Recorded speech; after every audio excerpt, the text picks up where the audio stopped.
Hello there, everybody. I am Captain Jim Palmer, the Dream Business Coach. I'm the founder of the Dream Business Mastermind and Coaching Program. I'm the author of these 6 books that can help you grow your dream business.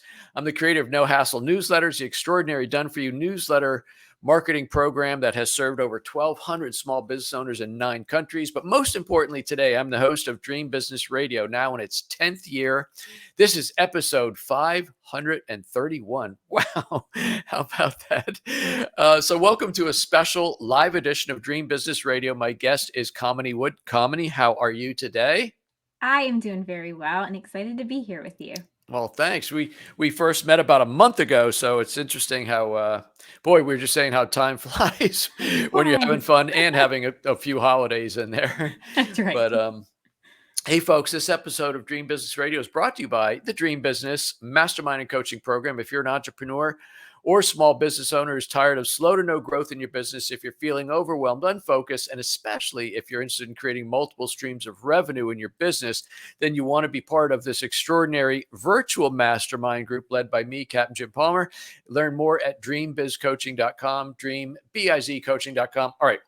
Let's jump right into my interview with Kamini, and I'm going to tell you a little bit about her. She is a certified professional coach. She helps people take the courageous steps to identify their limiting beliefs, the reasons for their stagnation or feelings of not enoughness, so they can have what they want professionally and personally to live a fulfilled life. Kamini is the creator of Authentic Me and CEO of Live Joy Your Way, a coaching company helping high performers and overachievers who have seen success through old-rooted traditional metrics reestablish their relational self-awareness. I learned how to read yesterday, so I'm doing okay. You're doing great. Oh my gosh. Which means she helps them understand how they think, what beliefs might be holding them back, etc. Her clients they truly live into self-acceptance, self-confidence, and leadership, trained in internal family systems, cognitive behavioral based coaching. Kamini, you're going to need to rewrite some of this. These for big words, my goodness. As usual, I've been talking a lot today, so pardon me anyway. But anyway, welcome to Dream Business Radio. I apologize for that horrible introduction. No, you did great. You did great. I even teased you about the fact that you might have to cut it down. No, man, I felt like I was saying words in the Old Testament or something. Oh, it's funny. So I love Kamini sharing the backgrounds and backstories of the entrepreneurs that come on Dream Business Radio, because I hear all the time, love the strategies, love the tips, mindset tips, marketing, etc. But they also really resonate with what my guests have gone through to get them to where they are now, because so many people, are on the spectrum, just starting out, or maybe have hit some major milestones. So if you would just share a little bit more. I know you grew up in a small town in Connecticut, and then you moved to North Carolina.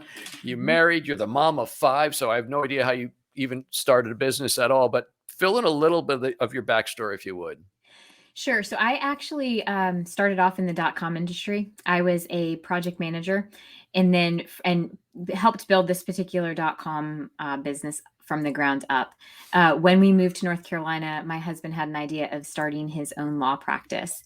So I stepped in to manage and run and kind of wear all the hats at that firm, except for the attorney hat. I let him do that part. But the part that really resonated with me was working with the employees. So the legal assistants, the paralegals, the other attorneys, to help them figure out where they wanted to head professionally. And what would happen during that process was I was also learning about them personally. So what I have learned through my experience and then through my business as well is that all these things are intertwined, right? Professional and personal. So that's what I was doing for about 15 years or so. During that process, I was also doing my own self-work, because part of my story and backstory is being somewhat of a people pleaser and a perfectionist. I'm a high achiever myself. So I had to do my own inner work to understand where maybe my limiting beliefs and my false beliefs were holding me back. As I was doing that work and the professional work, what I realized was that my true calling was to work with individuals one-on-one and help them figure out what is holding them back. So I did make the courageous step, and I'm going to say it was a courageous step, to share with my husband that I was ready to step out onto my own, create my own business. And it was courageous because I had spent years kind of in the background. And so for me, that was living into my best self and being as truthful to myself that I was ready to own what it was that I really wanted to do. So sort of I've been a serial entrepreneur in some sense, because even in the .com world, it was building something from nothing. And then we built the law firm, and now I've been building my practice as well. And I don't know you very well at all, but I'm imagining it took courage to tell your husband after running his office for 15 years that you're going to be sayonara, so to speak. It took a lot of courage, Yeah. courage on both of our parts, honestly, because he also had to believe that what we had set up was enough for him to continue working, should he choose to do that, right? But it really was a courageous step for me, and especially being a people pleaser. That was one of those moments where you sort of have to step out of your comfort zone and really lean into those values. And one of my values was, and continues to be, helping others and building that sense of community. And so for me, I needed to lean into that. How old are your kids now?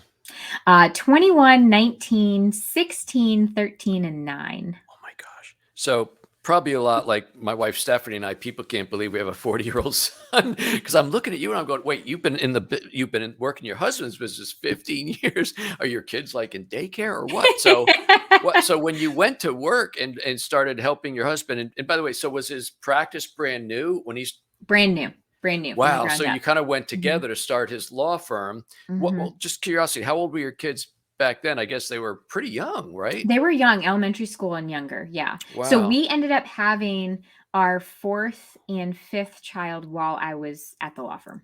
Wow. Oh my gosh. Did he give you any maternity leave? No. Actually, it's really funny in hindsight, and I work with a lot of parents. In hindsight, I should have given myself more maternity leave. That's the high achieving part of me, where it was like, okay, I've had the baby, I can go back to work. Hindsight's 2020. Should have given myself a little more grace. Yeah. Just to be transparent. Well, so many entrepreneurs have such a strong work ethic and a drive. If you felt up to it, you're like, I'm going back to work now, right? But wow, that's something. And they came with me, right? So they spent, like, our youngest, she spent that first year with me at the office each and every day. Wow. Does he want to be a lawyer now, or does he not want to be a lawyer now?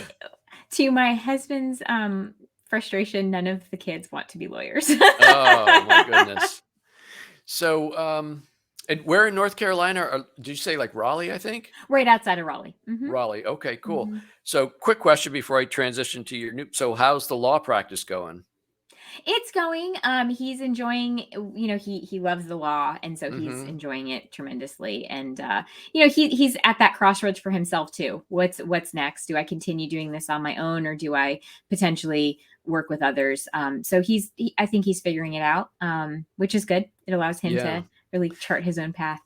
So I'm interested, something you said earlier, Kamini, where you said, I started studying, I don't know if you said human dynamics, but leadership and motivation, all this different stuff. And then was that because you felt you needed it in order to bring it to the office, or as you were making yourself into a better kind of HR, for lack of a better description, then you realized, man, I could use some of this stuff myself? Chicken or egg, which came first? Yeah, that's a great question. I don't think I've ever really sat down to figure out which one came first, because I feel like they kind of came simultaneously. Okay. Because personally, I was experiencing, I will say routinely with people, that motherhood has been my biggest teacher. And so I was experiencing in my personal world certain aspects of my children showing up with really high people pleasing, and they're all high achievers. And through that, I was seeing myself mirrored back. So I was having this like internal perspective, or this reflection of who I was, and recognizing, wow, I've got some personal stuff that I want to work through, in conjunction with wanting to truly show up as my best professional self and helping people. So it was almost like they kind of came, it was amazing how it kind of all came together. Yeah. Did you surprise yourself how good you were at your job? And was that a motivating factor to go out on your own? Honestly, yes. See how intuitive I am? I don't think that I really thought of myself that way. And then I started working with individuals, and I was like, and they were just having these huge insights, and they were making huge shifts. And I realized, oh, I think I might actually have a knack for this. Oh my gosh, that's so cool. Um, so did you have any, were your parents or grandparents, was there any entrepreneurial genes in your family history or not? Or are you the first? Well, your I'm husband, I guess, is technically an entrepreneur. He started his own gonna practice. Right. From my family of origin, my parents were immigrants from India to the US. And so Hmm. they always worked for other people, but they were extraordinarily hard workers. Work ethic was huge for them, as well as work performance. Right. And then, my grandparents on my mom's side, my grandmother was a doctor, and my grandfather was a diplomat for India. And then my dad's side, my grandparents were they were workers, they were employees. So I I'm not exactly sure where the spirit came from. Wow. Maybe it's my need to control. No, I'm just kidding. So I'm going to be Mr. Intuitive again. At some point, you were probably guiding one of the paralegals or something, and they said, "Gosh, you're so good at this. Thank you for helping me." That was probably one of the sparks. I'm guessing.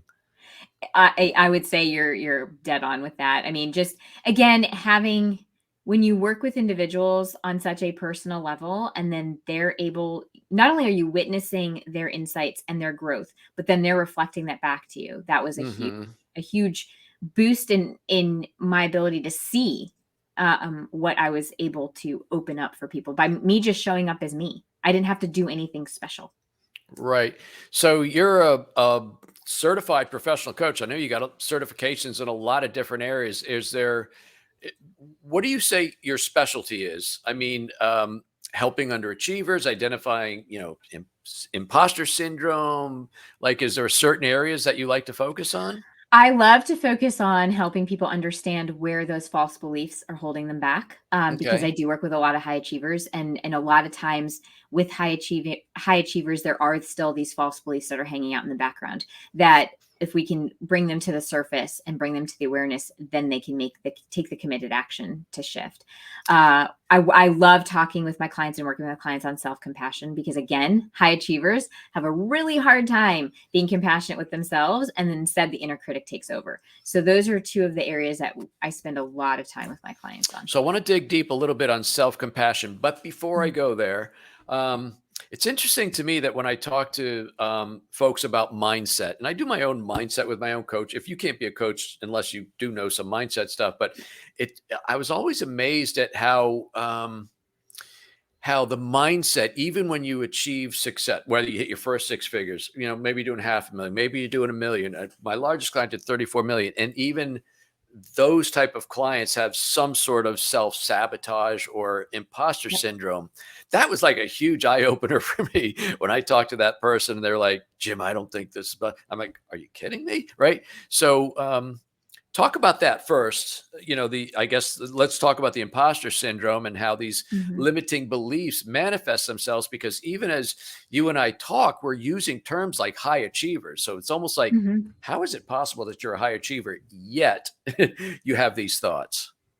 Well, I routinely will say that imposter syndrome is actually a misfire in the brain. Really, what's happening at that point in time is you're stepping out into something that's in your growth zone. So you're stepping outside of your comfort zone.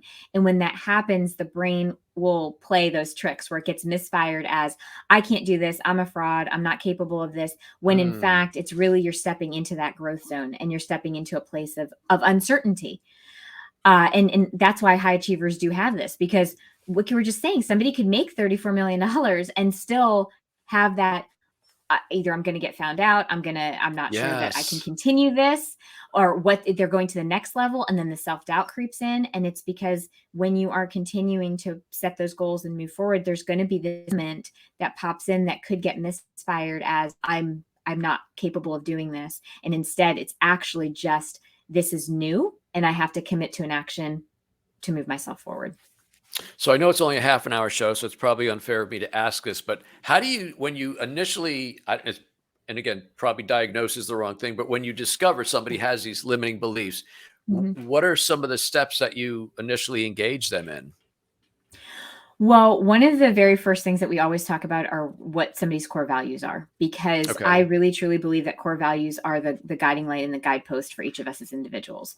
So when we start bringing these false beliefs to the awareness is that doorway to change. So once we're at that doorway, we get to decide what we're going to do with this information. And if we're ready to walk through that doorway and to shift, it's how do I commit and how do I take those committed actions? Dive back into your value system.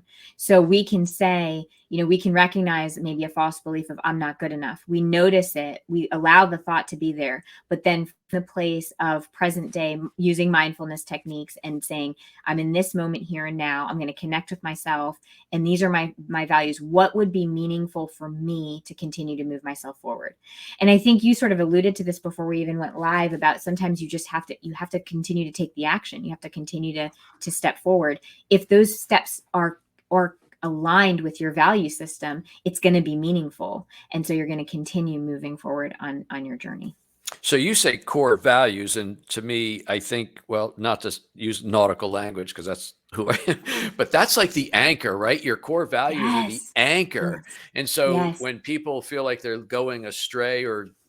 floating away, to keep my nautical theme, I can't help it. You bring them back to their core values, and that helps them overcome those thoughts, which are sort of pushing them away. Is that my clumsy way of describing what you do? It's a beautiful way of describing it. And really when we think of an anchor too, like we'll drop anchor when a storm is coming in. Yeah. And the anchor doesn't keep the storm from happening, but the anchor keeps us from continuing to move out, Wow. right?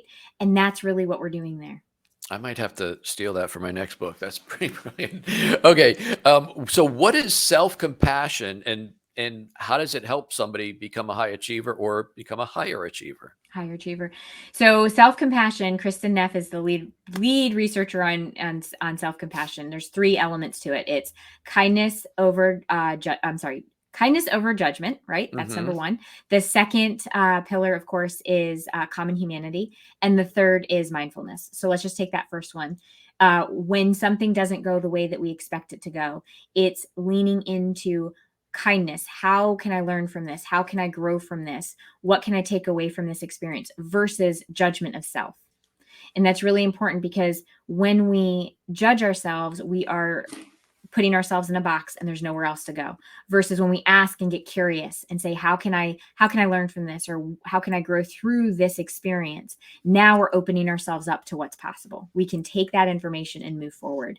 That second pillar of common humanity is so important for high achievers and people who want to become higher achievers or just entrepreneurs in general, Hmm. because when we are faced with a challenge, it is so easily to feel isolated and feel like this is only happening to me and nobody else understands. And it's recognizing that others have had similar experiences. They're not going to be exactly the same because each of us experience things differently. So our reality is ours. However, we can lean on other people to share their common experiences with us and take information from that, and also lean on that to move ourselves forward. And then that third pillar is mindfulness, which is being in this present moment. It is so easy, I think. Again, being an entrepreneur myself, we can get really caught up in what didn't happen, right? We made a decision and then something didn't end the way we wanted it to. So we ruminate over the past, or we start really becoming anxious about the future. If I make this decision, then will this happen? Will this happen? Will this happen? So now we're future tripping. Self-compassion calls us into being in this moment here and now, and recognizing that we're going to make the decision for ourselves here and now with the information that we have here and now, and trust ourselves that as we move forward, we will continue to face whatever challenges come our way. So I'm not sure if you've seen this type of interview before, but if I'm looking down writing, it means you're speaking brilliance. And I'm like, I'm as mesmerized as I'm sure my audience is. So, you know how people talk about, no, it's not failures, they're lessons, right? Yep. So when you talk like kindness and not judgment, is that sort of the same thing? Don't be so judgmental about the outcome. Be kind to yourself. Is that what you mean? It's recognizing that it really means noticing when the inner critic comes up, when we're Okay. telling ourselves we're stupid, we're wrong, we're bad, we're whatever. Noticing it, I mean, if we sit there and say, don't do it, we're just putting more energy into the thing that we're trying not to do. So Mm. instead, it's noticing it and then taking a breath, becoming mindful, coming back into this present moment, and then seeing how we can offer ourselves the same kindness that we most probably would offer a friend, a colleague, a loved one, a child. Give ourselves that same kindness. Ask ourselves that question: what can I take away from this experience? What Wow. did I learn from this experience? And I will say that I've tried to move away from the term mistake and Okay. just and rename it an outcome that I didn't anticipate, or an outcome that I'm not super excited about. Okay. Because it gives us room to say, yeah, it's an outcome. I can come to this place of acceptance. And also, I can now, from this place and with this information I have, choose how I want to move forward.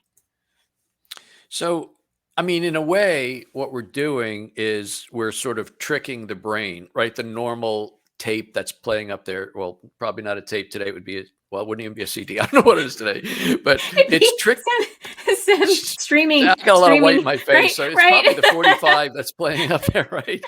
Um, but it's really it's reprogramming the language we use Yeah. to make certain outcomes okay. I remember I talked earlier, maybe it was right before we went on, but about the whole money mindset. That's one thing Mhm. that trips up a lot of people. Yep. So very early on when I got started, I really had some serious credit card debt, and it really bothered me because I was brought up to believe credit card debt bad, bad. But Mhm. then, Mhm. I kept looking to get loans so I could pay it off. And a mentor finally said, "You're trying to get a loan, and you've already got loans from banks. It just happens to be on a credit card statement, but Right. that bank loaned you money. So stop." And it was just one of those little things. It was like reprogramming how I Mhm. viewed things. Mhm. Literally, I had the same outcome. I stopped thinking about that, started focusing on growth, and paid it all off. Right. So Right. Right. that's what we have to do sometimes. It is. Sometimes it's about the language we use, sometimes it's reframing, and it's recognizing if we open ourselves up to look at it differently, Hmm. right? It's like, gosh, like when you're doing a Rubik's Cube and like you get stuck and then you turn the Rubik's Cube to like work on a different area. Suddenly the light bulb goes off and you're like, oh, Yeah. I figured it out. You said a term earlier. By the way, I'm just so impressed with you, Kamini. You said future tripping. Is that good or bad? Is that like just projecting yourself? Good or bad, or is it both? Oh, so I use future tripping as when we start worrying about the future, trying to Oh, come up with okay. answers and what's going to happen and let me figure that out. So future tripping is we've got rumination of the past, or we've got future tripping, worrying about what's going to happen in the future and how I'm going to handle it. And so when we're Is talking about mindfulness, it's about being in the here and okay. now. Is there a good version of future tripping when you're projecting how beautiful the outcomes are going to be? I think there can be. I think when we are visualizing, when we're setting out to say, okay, these are my intentions. Like for instance, people who put out vision boards. That's actually a great way. It's a version of future tripping, but it's a positive way of future tripping. It's putting out these intentions and putting out the not just the intention, but then taking action to manifest that. That would Hmm. be an example of maybe good future tripping, or I hate to use the word good and bad. I try to stay away from that, but it's positive or maybe intentional future tripping. The future tripping that can hold us back, though, is when we start to worry and fret and become anxious about what's Yeah. going to happen in the future. Very interesting. Um, I want to share a story, but I don't want to talk anymore. I want people to hear you. So let's focus on imposter syndrome and Yeah. like self doubt. How do those Mhm. two things contribute to stagnation? It's probably fairly apparent, but you're Yeah. brilliant. So give me a brilliant answer. No pressure. No pressure. I relate imposter syndrome and self doubt to really leaning into the fear of failure, or just fear in general. And so Okay. that absolutely keeps us from moving forward, because fear is the thing. If we think that we're going to fail, or we are fearing maybe embarrassment, or fearing abandonment, or fearing Hmm. alienation, all of those fears will lie underneath and can be found with that self-doubt and imposter syndrome, which then keeps us from moving forward. And that causes inaction, which then that Yes, equates to stagnation. exactly. Exactly. Wow. That's when we just sit in paralysis, right? And we don't actually choose to move forward. We take no action. And so because that, again, that's the thing with failure. my oldest daughter is a professional ballerina, and my second oldest plays Division I sports as of right now. And, I'll share that there have been moments where they have definitely tried something and it hasn't worked out. And they have to do a lot of that inner work to recognize that it's that quote unquote failure. There was Yeah. something in it that they can take with them in order to continue moving forward. And while those moments don't feel good, right? They just, we have to come to this place of accepting that there'll be things that we're going to try and they may not work out the way that we want. They don't feel good, but we can always take something from it, because as Hmm. humans, we are truly growing and evolving. Like we're Wow. constantly doing that. I totally believe that fear is really at the root, of imposter syndrome, et cetera. But there's another word, and I know you're familiar with it, and it's shame. So Hmm. fear could be internalized, like I fear this is not going to go well. Yeah. But if you kind of peel the onion back, if it doesn't go well, I'm going to be shamed in front of my Shame. family, friends, et cetera. Yes. So they do Yes. go hand in hand. Yes. Yes. Absolutely. Definitely. And I do think that also people who are carrying shame, we will also see self doubt and imposter, right? So let's say that they had an experience when they were younger and there was an element of feeling shamed and like there's something wrong with me. That is going to lead into these self doubts. And so the ability and the desire to step outside of the comfort zone doesn't exist. Yeah. How does someone, well, entrepreneurs for the most part, listen and watch Dream Business Radio. How can entrepreneurs be more mindful of the thoughts that they have so they either stay away from negativity or they realize they're in the little negative cesspool? How do they get out of that? Big question, right? Honestly, I would, it is. And I'm wondering, well, how do you hear what you're saying? How do you do it? It really does it starts with a practice of mindfulness, which I know a lot of people they think that it's woo woo or it's maybe some type of a religion. Mindfulness is not any of that. It's just training ourselves to be in the present moment rather Hmm. than, again, ruminating over the past. But really what it comes down to is a place of acceptance of the thought that you're having, noticing it and actually telling yourself, I'm noticing, saying to yourself, I'm noticing I'm having the thought that, and really naming it. Because if we try to run away from the thought, it's just going to come back up. So Yeah. instead, accept that it's there, notice it, and then, and I said this before, it's about then taking action, engaging in action that is aligned with your values or what is of meaning to you, because that's your choice point. When you notice the thought, you're separating yourself from the thought. And that gives you enough space to then say, well, now I have an ownership of this choice point. Do I lean into this thought? And do I jump into the negative thought spiral? Or do I give myself permission to engage in an activity that would actually have value for me personally? Wow, that's really great. I got time for one more question I want to squeeze in, and I think I told you right before we went live. So if anybody wants to go see the post, we're recording this on January 11th, and I wrote this thing this morning. Sometimes I just get up and I feel led to write, and it's just stream of conscience comes out, and it becomes way more than a meme. It actually becomes a blog post, but I posted it, and I was referring to the old, really, really a long time ago in my career. I was doing okay, but I felt like maybe I was only taking baby steps and not the big steps that I knew would bring me to the type of success that I wanted. Okay. Mm-hmm. And what I recognized with some help was that I was carrying some guilt for at that point I'd been an entrepreneur for maybe 7 or 8 years, and I was carrying some guilt that I'm passing up opportunities to grow bigger, faster, whatever, Mm-hmm. because of certain fears that I had, trepidations I had about spending more money, investing more money, all that different stuff.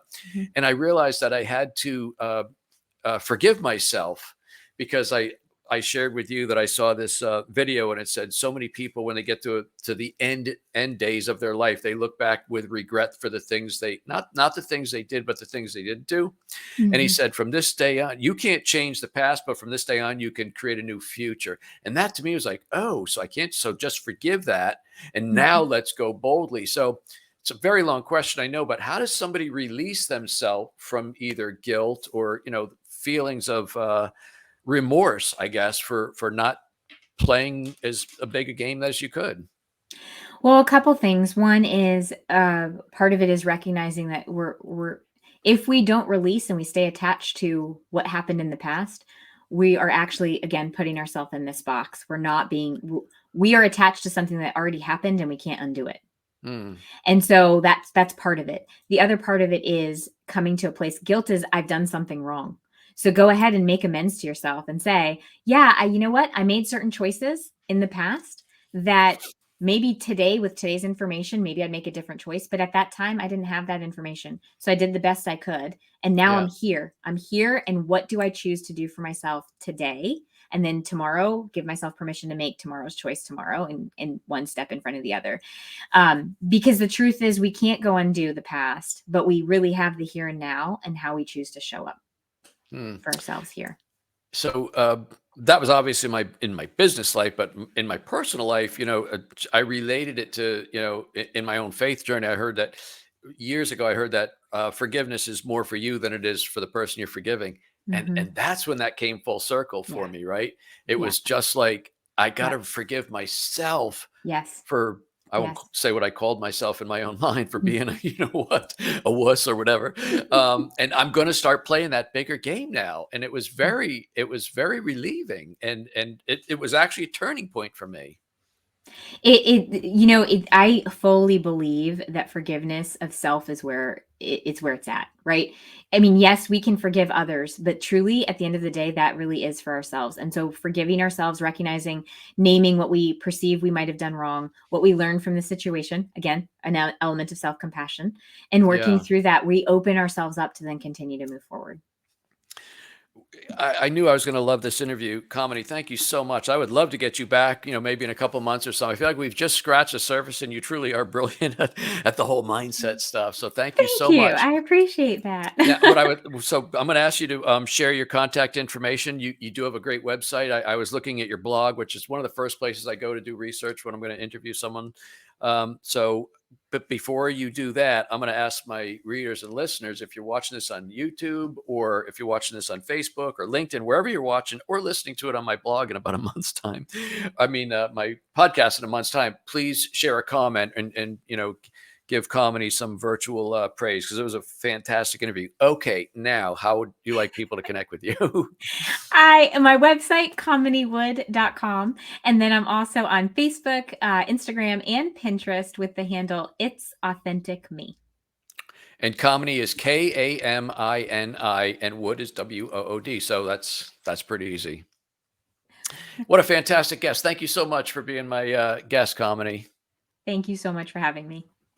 Hey, folks, that wraps up this very special interview with Kamini Wood, and I highly recommend you connect with her, follow her, and learn from her. She is the real deal. And honestly, so when I'm doing these live shows, I always book like a half an hour the morning of the show that I'm doing, and I go and research, because I, believe it or not, do want to sound semi-intelligent when I'm doing this, and I was just like, oh, I cannot wait for this interview. And now you know why. Anyway, so you can connect with her at comedywood.com. You can connect with me, should you decide to do so, at getjimpalmer.com. Again, if you're interested in joining me and about 27 other smart entrepreneurs, check out my Dream Business Mastermind and Coaching Program at dreambizcoaching.com. Remember, part of my legacy building program, you can get all 6 of my Dream Business books in the digital format. So that's as Kindles at Amazon, Nook Books at Barnes & Noble, and they are also in the iBook store, totally free. No opt-in, no nothing. It's just my way to help educate more people and still only work 3 days a week. But that's it. Until this time next week, another fantastic interview. I am Captain Jim Palmer, the Dream Business Coach. You take good care.